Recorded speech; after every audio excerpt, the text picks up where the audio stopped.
What's up, guys? John Kelly here to talk Dana White Contender Series. This is week number 7, but first things first, we're going to recap quickly the week 6 results. So I'm going to go ahead and pull up those right now. So first things first, I do want to say there are very few times where I come out and I'm like, man, I lost my bets, but they were some good bets. And I think people do that a little bit too often, even when maybe it doesn't make a ton of sense. But I'm going to do that here because I actually feel really good about my reads during week 6, and I honestly would make the same 2 bets again. You know, first off, we had Joshua Weems start to execute a good game plan in the first couple minutes that we saw of him. Started hurting the legs of Fernie Garcia early. I thought he looked really good early, and then he just got caught and sort of wilted to the pressure. So it is what it is. That was a plus 200 underdog shot that didn't come through. And then Daniel Berets, I thought, a lot of people thought he maybe won the fight. I knew they were going to give it to Hernandez just on the bad optics of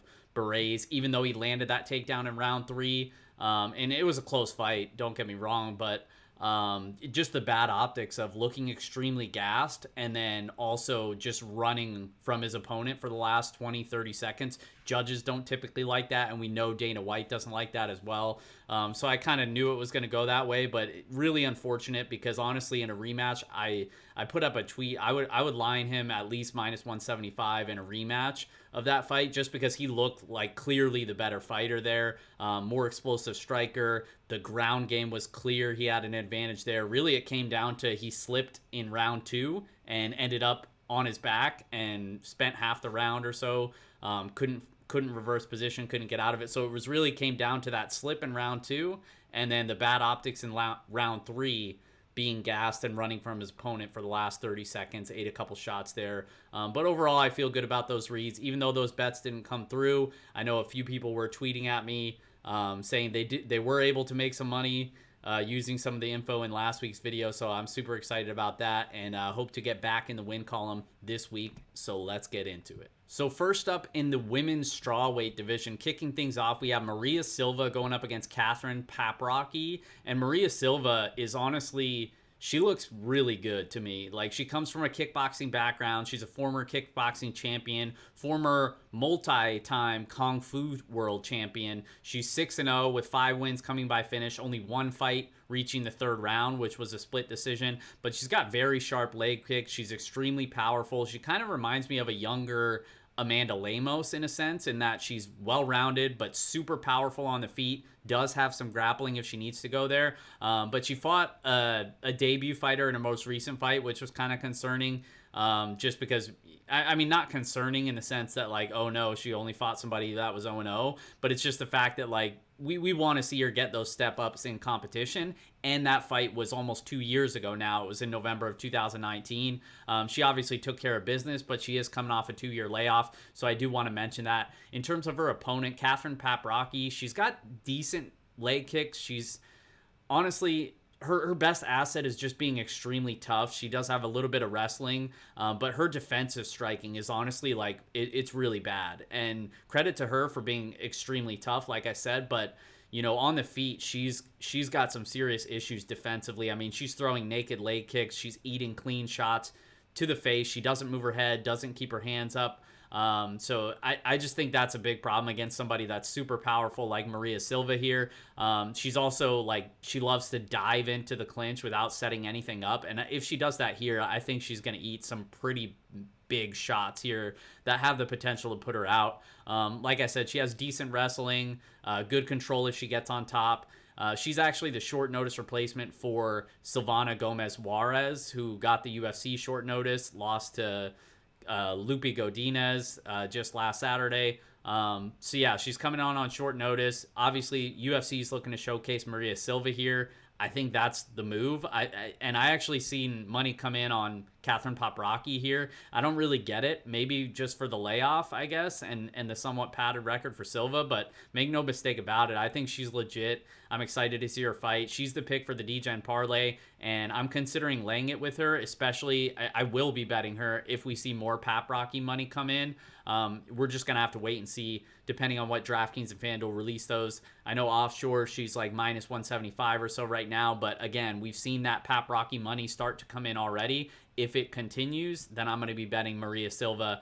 She's one of my most exciting prospects on the entire card. And like I said, she's the pick for the Degen Parlay as well. Up next in the lightweight division, we have Chris Duncan going up against Slava Borshchev here. And Chris Duncan, he was supposed to fight, 2 weeks ago now, 7-0, 6 wins coming by knockout. He was supposed to fight the dude from the Romanian regional scene. I can't remember his name. Manuel Gotcha was his name, who pulled out. He missed weight by like 7 pounds or something, pulled out of the fight. And obviously, we get Duncan getting a second chance here. But this is a really difficult matchup for him. I really liked him in that previous spot. This one, I'm not so sure. I mean, he's clearly got the power. He's got the aggressiveness. And he has the baby narrative that we referenced on last time we talked about Chris Duncan as well. But in terms of the matchup here, Slava Borshchev, he comes from a boxing and a kickboxing background. He's actually a former kickboxing world champion. He trains at Team Alpha Male, so we know he's training at a good camp. He's got good leg kicks. He's an aggressive striker as well. He's very technical on the feet. 3 of his 4 wins have come by knockout. Really, my only concern with him is that he has shown he can be taken down and controlled. That happened to him in multiple fights. He really only paid the price for it that one time against Will Starks in his LFA debut. Ended up getting taken down 3 or 4 times and controlled in that fight. Ended up losing a split, I believe.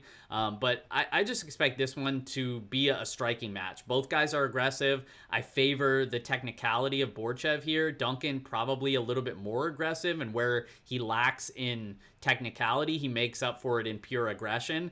But that's not necessarily a good thing when you have a technical striker who's got power himself. And I expect this one to play out on the feet.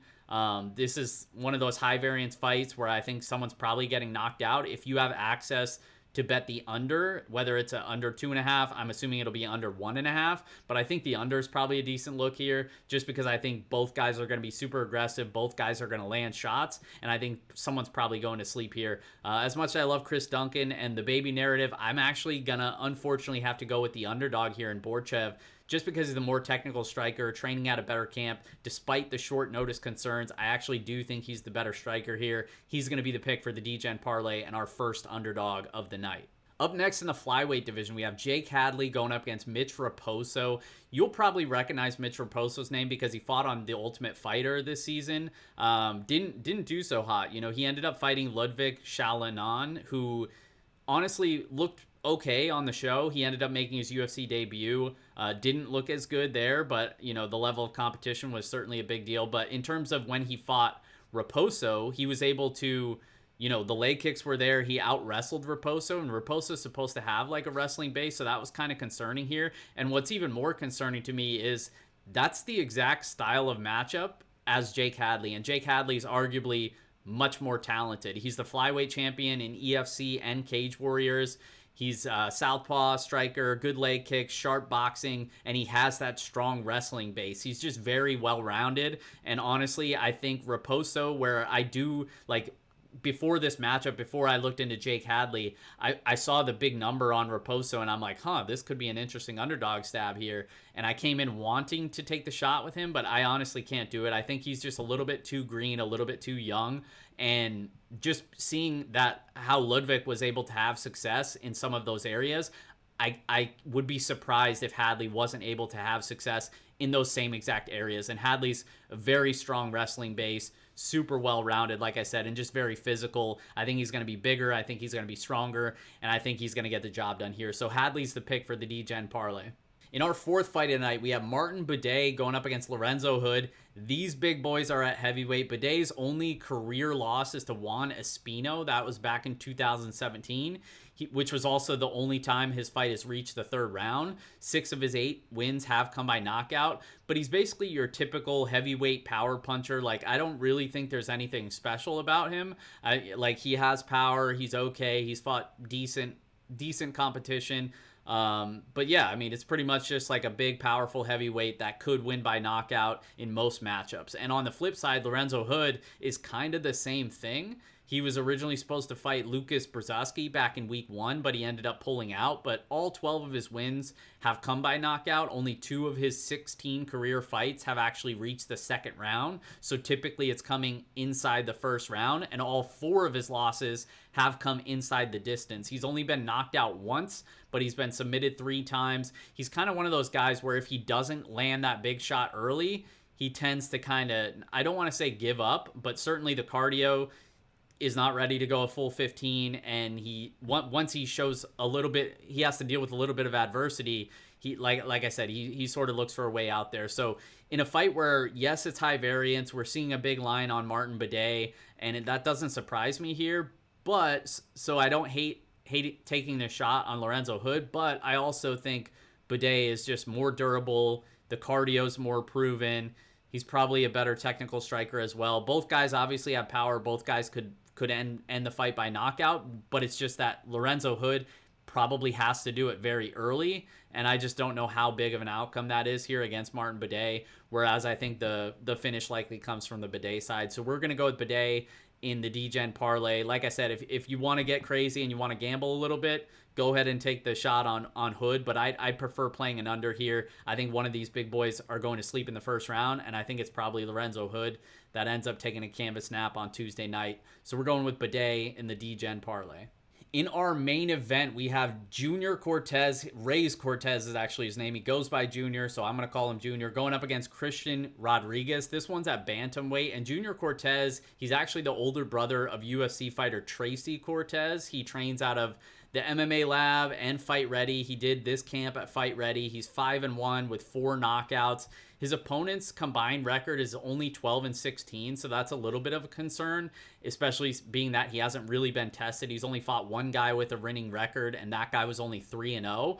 But it doesn't mean he doesn't have a decent skill set. Like, he's shown good leg kicks. He has a solid wrestling base, just like his sister Tracy Cortez, and he's just pretty well-rounded. So I don't want to completely write him off just because he hasn't fought a great level of competition. And on the flip side, Christian Rodriguez is a similar style. I mean, he's decently well-rounded. He trains out of Rufus Sport. He's 5-0 with 3 knockouts and 2 submissions, but he's only reached the 3rd round once. He's typically more of an early finisher.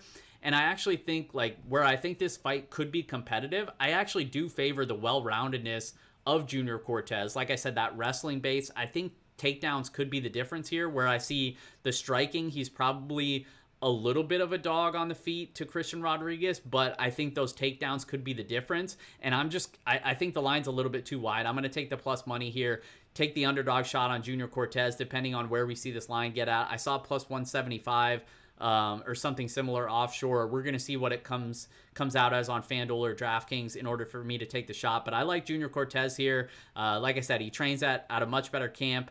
In my opinion, I think he's training with better people. I think he's got a better wrestling base, and I think he's just a little bit more well-rounded, even though he hasn't been tested at this level. I think he passes the test here, and we're getting a decent number. So he's going to be the pick for the Degen Parlay and our second underdog of the evening. Rounding things out in the main event, we're going with Junior Cortez. So to recap for the Degen Parlay in the first fight of the night, we're going with Maria Silva. Like I said, I think she's a super dangerous striker, decent grappler as well if she needs to go to her grappling. I'm not convinced that she will, but if Paprocki does end up landing takedowns here, I think Silva is probably the one more likely to win by submission. But ultimately, I just think the striking is levels different here. I think the leg kicks are going to be there all day. I think she lands something really big on the feet and probably gets her opponent out of there.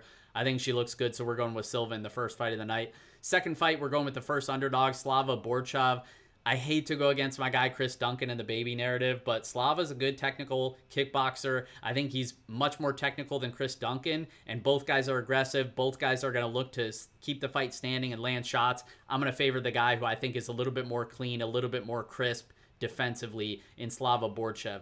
In the third fight of the night, Jake Hadley. What is there to say about this kid? He's totally legit. I think he's UFC ready right now. I do like Mitch Raposo, but I can't back him in this matchup. Like I think Jake Hadley's just levels better. So we're going with him in the third fight of the night. Martin Buday in the heavyweight in the fourth fight of the night. This one, like I said, it's super high variance. Both guys are super big, super strong. But Hood, I just think, has a really narrow path to victory in that he has to win by knockout early in the first round. And outside of that, I think he gets finished at a pretty high clip here. So we're going to go with Buday. And then in the main event, like I said, I like Junior Cortez. I think he's just a little bit more well-rounded. I think the only reason we're seeing a big underdog price on him here is just because of the level of competition that he's fought. He's less known as his opponent here. He's fought lesser competition. You know, his opponent's fighting guys over in LFA and whatnot. Junior Cortez, I think he had one fight in LFA, but it wasn't great, and he ended up, that was the only loss on his career. But like I said, I think he's just a little bit more well-rounded, training with better guys, and has that wrestling advantage. So we're going to go with him in the main event for our second underdog of the night. So we're getting a pretty decent number on the Degen Parlay, guys. That's it for this week. Good luck, and we will see you guys next time for Dana White Contender Series Week 8. I appreciate you watching. Please like the video and subscribe to my channel. I definitely appreciate it, and I'll see you guys next time.